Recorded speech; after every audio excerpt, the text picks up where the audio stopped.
Hey everyone, Joseph here, Gray for Green. We get asked a lot, what's the difference between gray water and recycled water? Well, gray water is the water from your shower and your laundry, and you use it right there on site. With recycled water, that is actually all your sewage water, including your poopy water from the toilet, going out to the sewer and then going to a central location and being processed, typically with a lot of chemicals and everything else to get rid of the contaminants. And then it's shipped back out into the community, usually to parks and golf courses as recycled water. And that's where you see on the signs in parks where it says, this landscape is irrigated by recycled water, do not drink. It's usually a purple sign or even the purple pipes.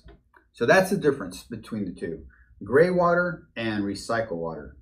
Thanks for the time.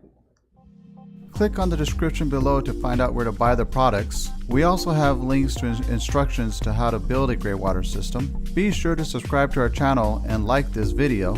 We would also love to hear your questions and also share how you prevent climate change. Put those in the comment section as well.